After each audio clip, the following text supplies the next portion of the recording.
And of course, that's racism, and black lives definitely matter. I have no words. I am lost for words. It's just so upsetting, watching the news for the past few days since, the killing of George Floyd. Uh, and, and of course, it's not the first time. This is going to happen again and again and again. And also, I don't see any leaders, talking about how to, you know, bring about solutions to this um, big problem. One thing is clear. I mean, black people are being targeted and killed in America, especially in America. And leaders, from all walks of life, regardless of your color, you should come together and, bring about solutions. And education is one of the reducing inequality is another one.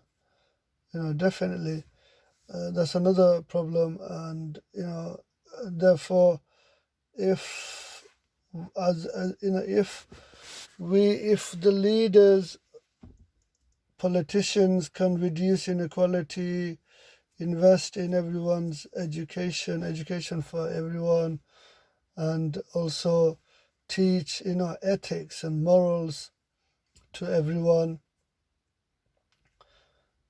then at least there will be improvement. And if there will be definitely improvement. So that was the first part of today's talk, and now I would like to talk about evolution. You see, the theory of evolution states that random amino acids somehow came together,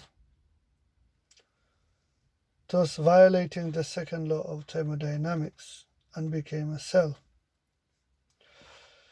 Therefore, this single bacteria, cell, asexual organism randomly mutated and again became more ordered, and has since become more ordered with every mutation. I mean, this is, far-fetched. Really, I don't think that's what happened. This, does not make sense. I mean, the explanation for this is it's been, so they would say the Darwinist evolution is millions and millions of years. It sounds like a fairy tale, an imaginary, long time ago, millions and millions of years ago. It takes a long time. That makes their theory, well, Darwinists, evolutionists, their theory appear. All right, yeah. So yeah, that's it. If I remember watching an interview, Dawkins, Richard Dawkins, and if you ask him, well, why don't we see changes in evolution now, especially macroevolution? I mean, macroevolution, you cannot observe. No one has observed macro. No one has observed macroevolution, meaning a fly becoming a giraffe, or a cat, turning into an elephant. And you ask Dawkins or a Darwinist or evolutionist about this, and they will say, well, it takes billions and billions of years, and how convenient.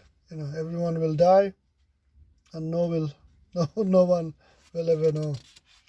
And it just really, the answer is, is silly. So yeah, I mean, evolution, there is design everywhere. There is purpose in everything, really. What is the purpose of the pen? To write. What is the purpose of a car? To drive, to work, from A to B. What is the purpose of an aeroplane? To fly it, so you can go long distances. Purpose of a bicycle. Exercise, again, you can use it to go to one place to another. Purpose of a ruler, so you can measure and also draw straight lines. Everything, if you look into everything, it has a purpose. And likewise, the child of Adam, myself, I have a purpose too. And so what is my purpose? My purpose is, of course, to be grateful to the one who created me, and that is the Creator, Allah. Now, Allah is an Arabic word, and the word Allah is Arabic, and it means the one who deserves all worship. Yeah, the one who deserves all worship. Allahu Akbar means God is the greatest.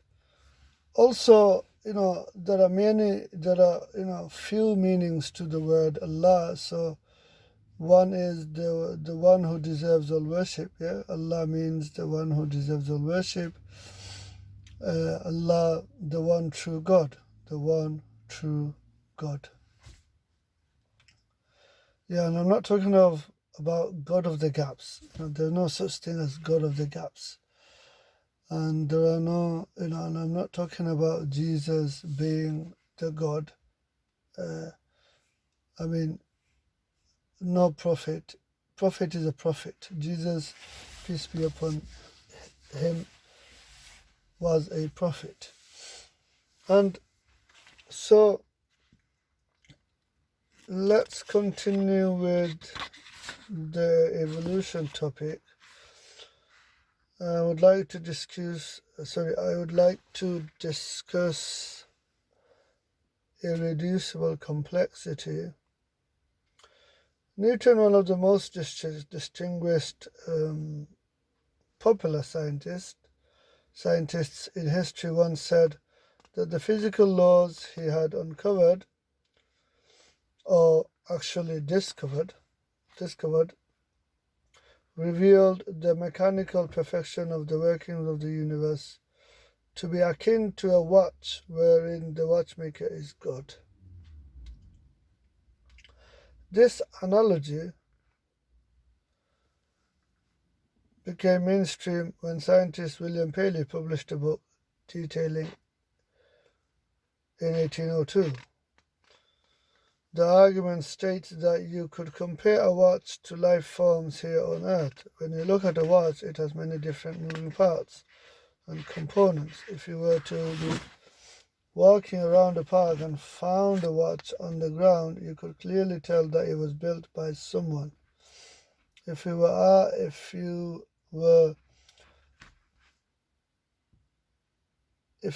that it was always there,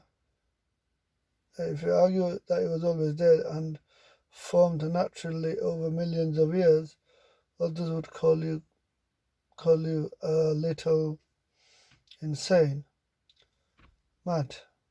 The watch clearly came from a designer. Someone made the watch. Why is it any different with human life? Humans, as well as the many other life forms on Earth, have complex, intricate systems. So, example, we have been given the digestive system. We have been given the endocrine system, the central nervous system,